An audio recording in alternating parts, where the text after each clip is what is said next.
어떻게 보면 앞뒤가 잘 안 맞는 거죠. 역설이라는 것은. 세상으로부터 부름받았습니다. 그래서 세상 너머에 썩어지지 아니하고 거룩하고 영원한 나라에 들어가게 되어 있어요. 그럼에도 불구하고 지금은 세상 속을 지나가고 있습니다. 영광의 약속을 받았는데요. 근데 풀무불 같은 고난을 지나가기도 하죠. 영광과 고난이 앞뒤가 맞습니까, 이게?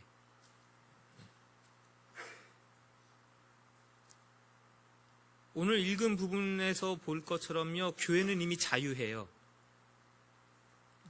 그러면서 동시에 종이랍니다. 하나님의 종이래요. 자유하면서 종이다. 이것도 참 그렇죠. 앞뒤가 안 맞는 역설입니다. 우리는 분명히 죄에서 자유함 받았어요. 우리는 죽음에서도 자유합니다. 모든 억눌린 법에서도 자유해요. 그러나 그 자유가 방종을 조장하면 안 돼요. 이런 자유를 가지고 방종했던 대표적인 신앙의 예는 고린도 교회입니다. 이방 신전에 앉아서 먹으면 어때? 그게 내 영혼과 상관 있나요? 난 이미 자유해요. 그걸 먹을 자유가 있어요. 그래서 이론적으로, 교리적으로 합당하다고 생각하고 얼마든지 할 수 있다고 생각하고 가가지고 같이 먹습니다.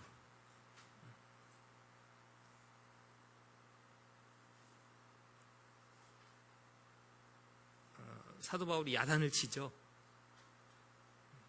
주변에 믿음이 약한 자들을 돌아보지 아니하는 굉장히 이기적인 행동이고 자유를 방종하는 행동이고, 교회는요, 하나님의 종으로, 성도는요, 하나님의 종으로 그 자유를 하나님의 뜻과 주신 목적을 향해서 잘 사용하는 법을 배워야 합니다. 11, 12절 오늘 읽은 앞에 있는 두 부분은요, 뒤에 나오는 여러 성도들의 이런 삶에 대한 것의 서론과 같은 부분이에요. 여러분, 이건 중요한 거니까 좀 잘 들어두십시오. 특히 장로교는요, 저희 교회도 장로교회예요. 종교개혁의 전통의 밑바탕 위에 서 있는 개신교회에 오직 믿음, 그쵸? 오직 믿음으로 구원받는다는 이 교리, 이 신칭의 이거에 너무 아주 굳은 밑바탕을 두고 있는 교회랍니다.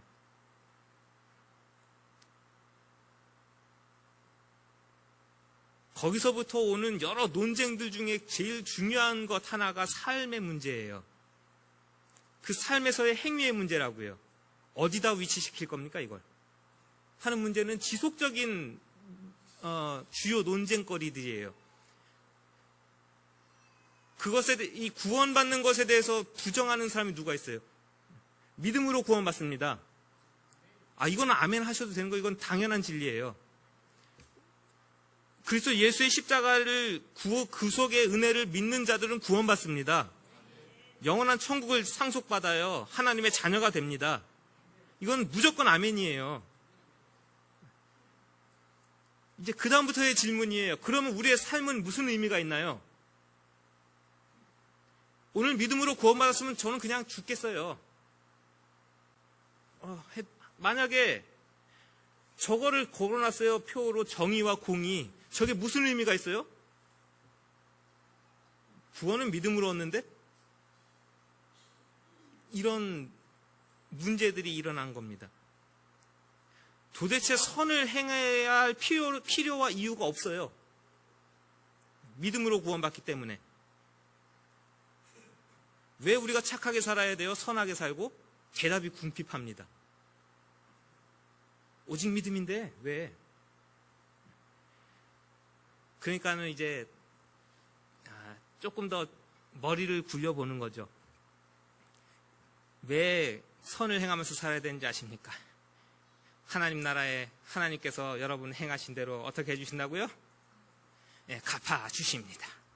여러분, 하나님 나라, 여기서 하나님 뜻대로 사시고 선하게 사시고 의롭게 사시고 예수님의 십자가의 뒤를 따라가시면 하늘에서 하나님께서 상급을 여러분들에게 100배, 1000배, 만배로 갚아주십니다. 할렐루야. 그런 상급 개념으로 연결해가지고 우리의 삶을, 의로움을 가르쳤단 말입니다. 이게 온전한 대답이 될까요? 저 같아도요, 거룩한 척하는 목사라도요, 거기 가서 상급 조금만 받을래요, 그냥. 너무 힘들어요. 너무 힘들어요. 거기 가서 상급 조금만 받아도 되니까요, 여기서 좀 대충 살았으면 좋겠어요. 욕할 거 욕하고 살고요. 승질 부리면 승질 부릴 거 좀 부리고 살고요. 조금 사기치고 거짓말도 좀 하고 살고요. 좀 편하게 좀 삽시다. 거기 가서는 상급 좀 덜 받고 살더라도. 뭐라고 대답할 말이 있어요? 이것도 대답이 궁핍합니다. 그럼 성경에서는 뭐라고 가르칠까요? 하는 걸 우리가 잘 듣고 배울 필요가 있는 것이죠. 아주 우리 작년에 뭐 보고 갔죠? 야고보서 보고 갔죠. 야고보 사도는 뭐라고 설명하나요? 읽어봤습니까? 그러니까 단순하게 믿음과 행함은 하나로 묶여있고 행함이 없는 믿음은 죽은 믿음이다, 이런 식으로 설명하시는 거는 50점밖에 안 되는 거고요. 우리가 읽고 온 대로 조금 더 여러분들 깊이 있게 설명하자고 하면, 성도의 심령에는 하나님의 말씀의 씨가 뿌려져 있습니다. 그 말씀의 씨가 우리의 삶에서 뿌리를 내리고 잎을 내고 열매를 맺는 삶이라면, 그게 믿음이라면, 그 믿음의 열매는 삶으로 나타나게 되어 있어요. 그래서 믿음과 행함이 분리되어서 나타나는 것은 온전한 신앙이 아닙니다. 라는 것이 야고보 사도가 행함을 설명하는 믿음과 연결해서 방법이었다면, 베드로 사도는 뭐라고 얘기하고 있는가요? 다 틀리게 설명해요. 다양한 방면으로, 다양한 시각으로. 그래서 성경은 굉장히 풍성한 겁니다. 더 새로운 각도에서 대답을 내놓고 있죠. 12절을 같이 한번 성경책 펴놓고 읽어보겠습니다. 시작. 너희가 이방인 중에서 행실을 선하게 가져 너희를 악행한다고 비방하는 자들 하여금 너희 선한 일을 보고 오시는 날에 하나님께 영광을 돌리게 하려고요. 행함으로 구원받느냐 구원받지 못하느냐 이 문제가 아니란 얘기예요. 하나님 나라 가서 상급이 많고 적으냐 이 문제 가지고 얘기하는 게 아니에요. 하나님의 영광이라는 것을 놓고 생각해 봐야 되는 거 아니냐, 교회와 성도가 하는 시선을 지금 제시하는 겁니다. 12절에는요, 당시 속해 있던, 로마에 속해 있던 성도들의 상황을 좀 대변해 줘요. 악을 행하는 자들이라는 소리를 들었대요. 좀 이렇게 극단적인 예를 들면, 64년에 로마의 대화재가 났을 때 네로 황제가 그걸 누구에게 다 뒤집어 씌웠나요? 기독교인들에게. 기독교인들이 불질렀다. 물론 그런 공식적인 박해는 아닐 거예요. 성경학자들은 기독교에 대한 정부의 아주 직접적인 박해 이전에 베드로 전서가 쓰여졌다고 보거든요. 그러면 1차적으로 삶에 나아갔을 때 교회와 성도가 부딪히는 오해, 사회생활과 내 신앙을 지키는 것의 사이에서의 갈등, 그 안에서 오는 핍박, 그 정도를 생각해 볼 수 있어요. 그러니까 진짜 악을 행해가지고 악행하는 자들이라는 표현이라기보다 세상에 동조하지 않아요. 거기에 동참하지 않아서 그리스도인들을 향해 가지고 붙여진 별명 같은 거요. 요런 예가 청교도가 그런 거죠. 퓨리탄이라는 거. 영국에. 시대가 다 종교적으로도 다 타락하고 부패하는데 쥐들만 깨끗한 척하고 고상한 척하고 하니까 붙여준 별명이 저런 깔끔 떠는 자들. 그런 식으로 별명을 붙인다고요. 그런 식으로 악행하는 자들. 이런 오해는 여러 가지로 많았어요. 진짜 악을 행해서가 아니라 신앙을 지키는 것 때문에 밖에서부터 오해받는 일은 많이 있었다고요. 예를 들어보면요, 저 사람들 무신론자들이다. 왜요? 그 당시에 교회는 이런 식 건물 아니에요. 가정에서 모였다고요, 초기에. 보통 신을 섬긴다 그러면 가면 뭐가 있어야 돼요? 그렇죠. 신상이 뭐가 있어야 돼요. 그래야 신을 섬기는 자들이지. 교회 가면 있어요, 없어요? 심지어 이런 것도 없어요. 아무것도 없어. 그러면서 하나님을 섬긴대. 아무리 봐도 무신론자들인데, 이 사람들은? 무신론자들인가요? 기독교인들이? 전능한 유일신 하나님을 섬깁니다. 그러면서도 무신론자 소리 들었어요.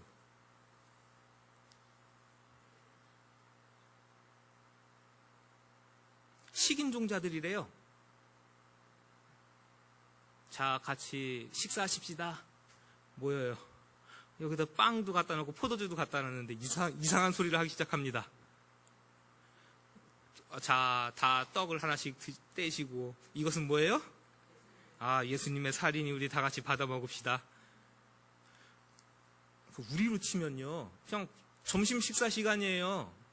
밥 공기 퍼놓고 김치찌개 떠놓고선요, 자, 밥 한 숟갈씩 드세요.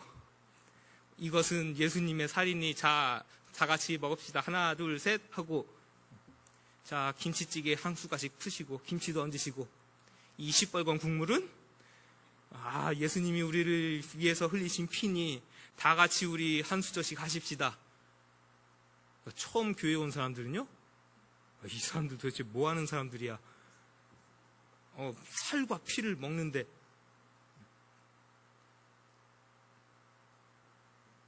근친상간자들. 교회 왔더니 다 뭐라고 부르기 시작해요, 이제? 아이고, 형제님. 어이구, 자매님. 이거는 갔더니 애미애비도 없고. 아니, 이거는 뭐 가니까 족보가 꼬일 대로 꼬였어요. 뭐 이 사람도 형제래고 저 사람도 자매래고. 이런 종교적인 이유들, 그런 것 때문에요, 여러 가지 오해들, 평가들 많이 받았다고요. 그래서 악행을 하는 자들이라고 딱지를 붙여서 비방하고 오해할지라도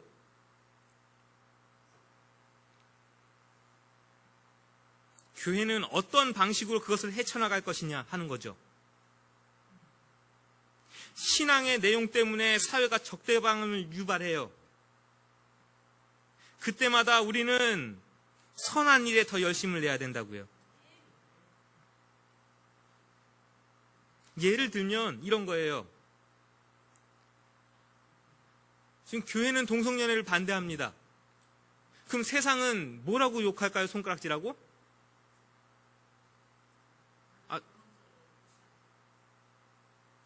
그렇게 좋게 얘기해 주면 감사하죠. 재성의 강단에서 이런 표현을 써서 꼴통 보수. 저 꼴통 보수 같은 생각하고 있는 교회, 앞뒤 꽉꽉 막혀서 그런 소리 들을 때 우리는 어떻게 대처하느냐? 성경을 펴들고요, 교리적으로 논리적으로 그 사람들에게 아무리 설명해 봐야 안 들려요. 소용없어요.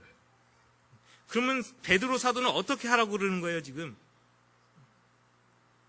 예, 그들 앞에서 더 선한 것을 힘쓰는 공동체가 되는 거예요.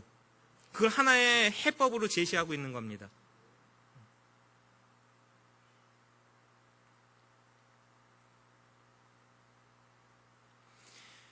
이 1장 1절부터 2장 10절까지 구원에 대해서 아주 장황하게 설명한 거예요.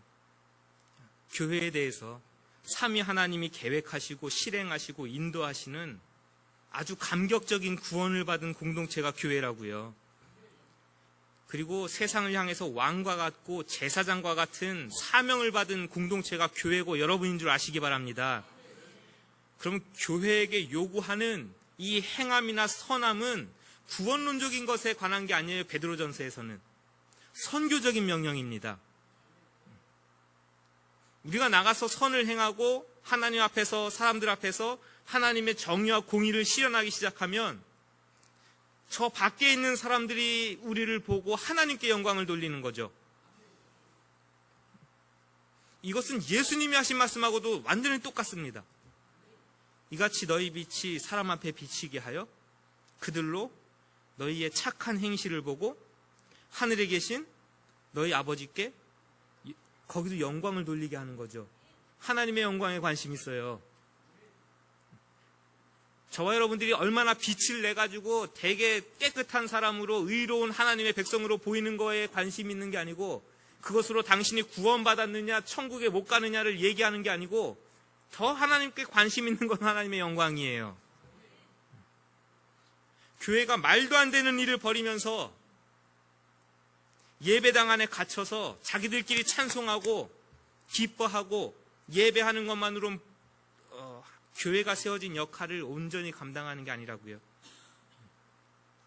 당당히 세상 앞에서 하나님의 선한 행실들을 증거함으로 그들이 교회와 성도를 보고 꼴사납지만 어쩔 수 없이 하나님께 영광을 돌리게 되는, 그게 제사장 된 왕된 교회의 역할이라고요. 그 역할은 다 집어 넣어놓고 구원, 복 이런 거에 심취해 있는 것에서 우리 좀 시각을 좀 자꾸 바꿀 필요가 있다는 겁니다. 그래서 일부러 보는 거예요, 공동서신. 그러면 이제부터 오늘 한 가지만 볼 거예요. 구체적으로 선이라는 게 뭐예요? 라는 것을 얘기해야 될 거 아니에요. 그냥 착하게 사는 게 선입니까? 너무 광범위하죠. 그래서 구체적으로 그 선의 내용들을 열거하기 시작합니다. 그 중에 첫 번째 것을 오늘 읽은 게 13절부터 17절까지예요. 우리 선한 일을 한다 그러고 봉사한다 그러면 뭐 생각해요? 장학금 내주고 장애우를 도와주고 노숙자들에게 밥해 먹여주고, 그쵸? 고아원 가서 도와주고, 그런 것들에 대해서 이게 선행, 그게 봉사, 그런 것만 생각하니까 나는 못해요 라고 생각하는 분들이 많습니다. 근데 성경을 좀 잘 들여다보십시오. 베드로 사도가 가장 먼저 선이라고 언급하는 게 도대체 뭐냐? 따라하십시오. 세상 사람들이 지키는 것부터, 세상 사람들이 기본적으로 지킨다는 선한 법, 제도, 선한 질서, 기독교인이라면 그거 먼저 잘 지키십시오 하는 겁니다.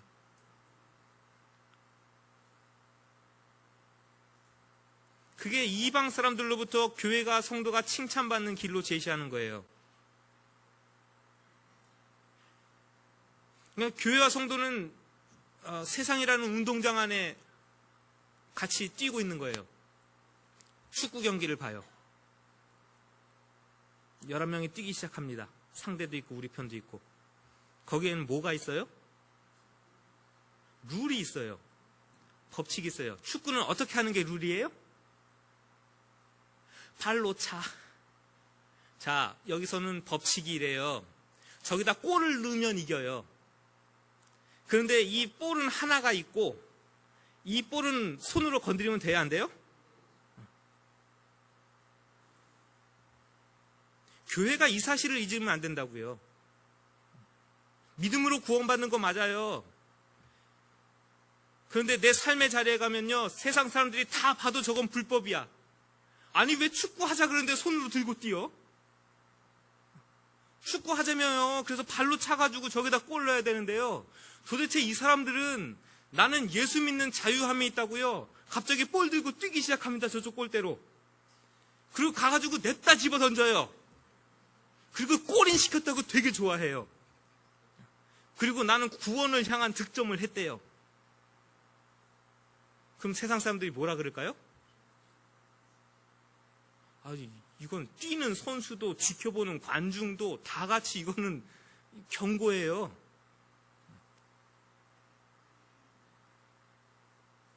상대도 없고 관중도 없고 그저 골대와 나만 있어서 그 안에서 자유롭게 내 맘대로 골 넣는 식의 경기에 열중하는 그리스도인들. 뭐가 틀려도 상관없고 어디가 어긋났는지도 모르고 하나님의 관심도 모르고 죄 지으면서 부끄러움도 모르고 그러면서 뭐라고 주장하는지 아세요? 원래 이 신앙이라는 경기는 하나님과 나의 1대1의 관계이기 때문에 나 혼자 뛰는 경기래요. 그래서 내 믿음만 하나님 앞에 온전히 서 있고 나만 예배 잘 드리면 밖에서는 무슨 짓을 하고 어떤 불법을 저질러도 그것은 전혀 파울이 아니래요. 베드로 사도가 이런 식의 신앙관, 이런 식의 시선들을 와장창 다 깨부수고 있는 중입니다, 지금. 인간들에 의해서 인정되는 하나님이 창조 세계를 운영하기 위해서 우리에게 주신 기본적인 법과 제도는 일반 은총이라고 우리가 불러요. 그것에도 순복할 줄 알아야 된다는 얘기예요. 단서도 붙이죠. 주를 위하여.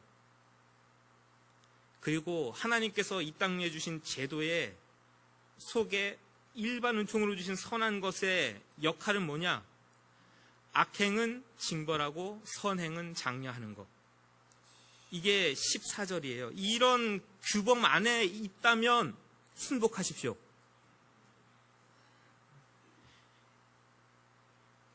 빨간 불에는 서고 파란 불에는 건너가는 것이 우리 온 사회의 유익함을 위해서 주어진 제도라면 우리는 그것을 지켜줘야 되는 거예요. 당연하게. 교회 다니는 사람들이 빨간 불인데 막 건너다녀. 안 다니는 사람도 쓰는데. 그러면서 무슨 하나님의 영광이냐 그거죠. 그러나 만일 왕이든 정부든 선행을 징벌하고 악행을 장려하는 하나님의 원칙에 뒤바뀐 일을 서슴지 않고 한다고 할 때는요, 그것도 순복해야 돼요?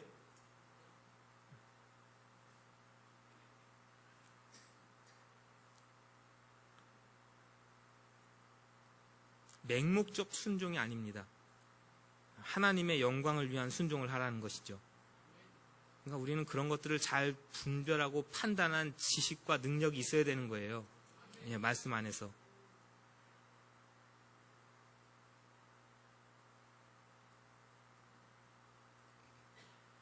자유로 악을 덮지 말랍니다. 요거만 하나 보고 마칠게요. 16, 17절 읽어보실까요? 16, 17절 시작. 너희는 자유가 있으나 그 자유로 악을 가리는 데 쓰지 말고 오직 하나님의 종과 같이 하라.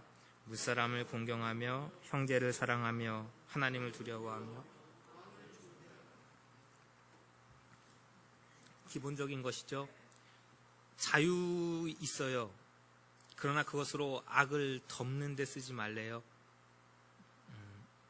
마음대로 죄 짓고, 그러니까는 구속의 은혜를 이런 식으로 써먹지 말라, 성도들이요. 세상에 나가서.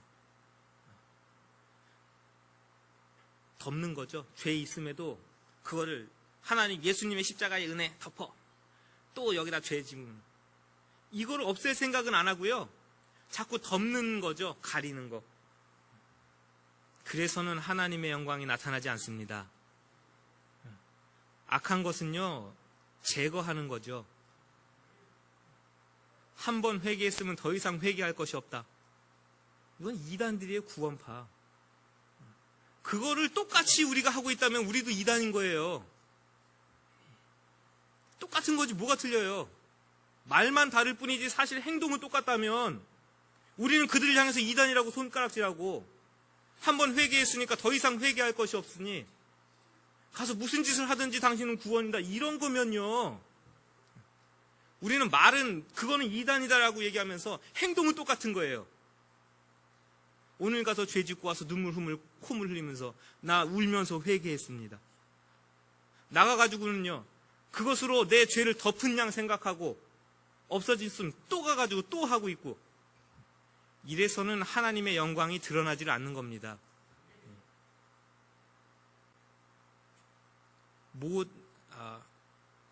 가장 밑바닥에 깔고 있는 것을 지금 이야기하는 거예요. 선행에 대해서. 마지막 것은 정말 연습이 많이 필요한 거예요. 따라하십시오. 모든 이들에게 무례하지 말자.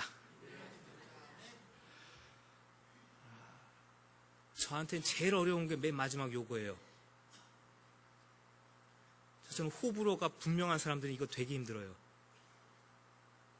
전 좋은 사람이면 좋은 거예요.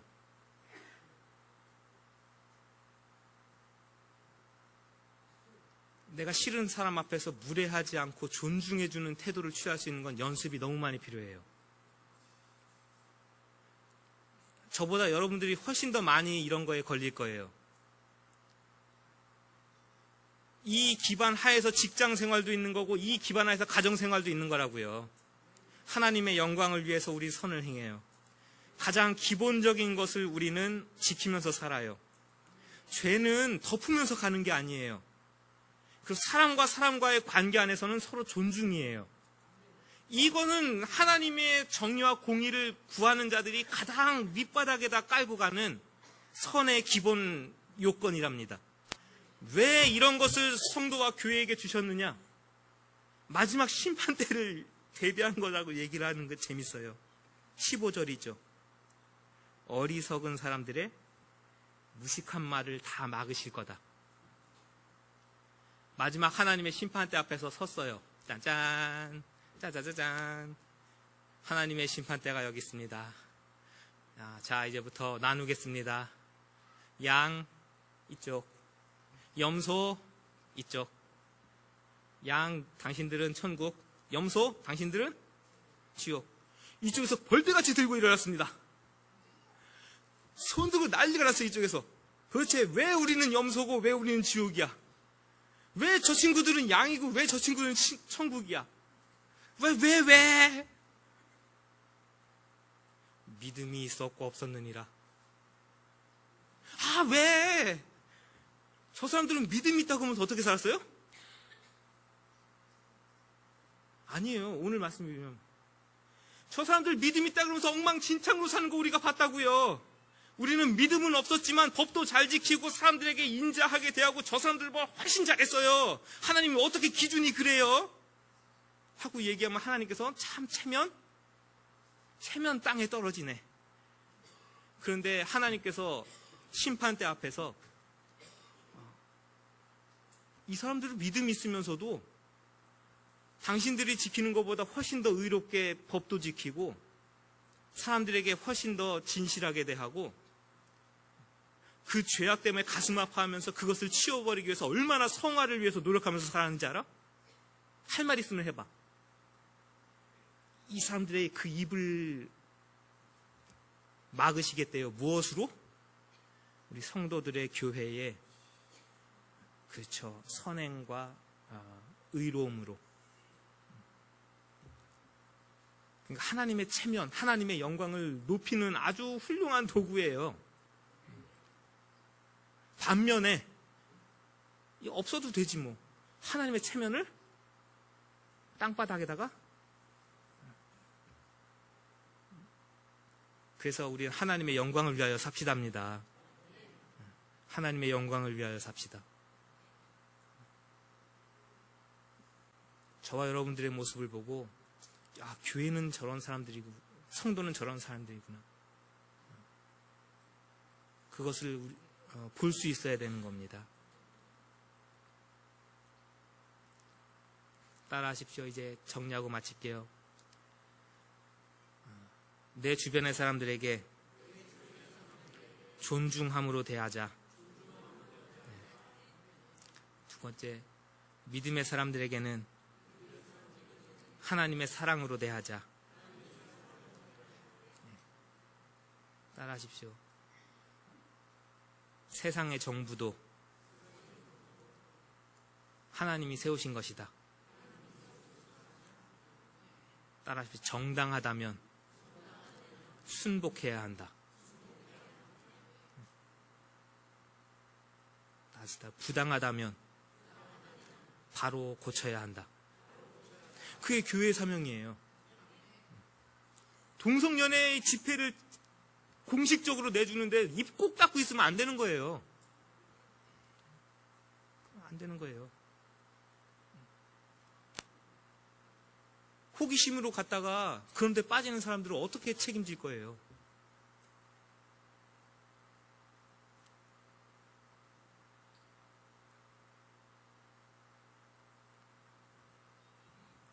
하나님의 종과 같이 사시기 바랍니다. 우리는 모든 것이 자유로우나 하나님의 영광을 위해서 포기할 줄도 알고 그렇게 낮아질 줄도 알고 그렇게 하나님의 영광을 위해서 살아가는 공동체라는 사실을 늘 기억하시고 한 주간도 그렇게 승리하시는 삶이 일어나시길 바랍니다. 우리 같이 한번 기도하십니다. 베드로전서 2장을 읽으면서 또 한 주를 시작합니다. 선한 일을 하고 오시는 날에 하나님께 영광을 돌리게 하려고 교회와 성도는 하나님이 세우신 제도에도 세상 사람들보다 더 의롭고 아름다운 모습으로 서 있어야 된다는 것을 성경을 통해서 배웁니다. 우리 주변 사람들에게도 공경할 줄 알게 하시고 우리가 자유하다고 해서 악을 가리는 것이 아니라 그런 악들을 제하며 거룩하게 하나님 앞에 서 있는 의로운 하나님의 백성으로 살아가게 도와주옵소서. 누가 우리를 보더라도 하나님 믿는 사람들은 틀리고 예수 믿는 사람들은 의롭다라는, 그래서 하나님의 정의와 공의를 우리 주변에 나누어주고 베풀 수 있는 삶으로 우리가 승리하며 살아가도록 한 주간 우리의 삶을 도와주옵소서. 예수님의 이름으로 기도하옵나이다. 아멘.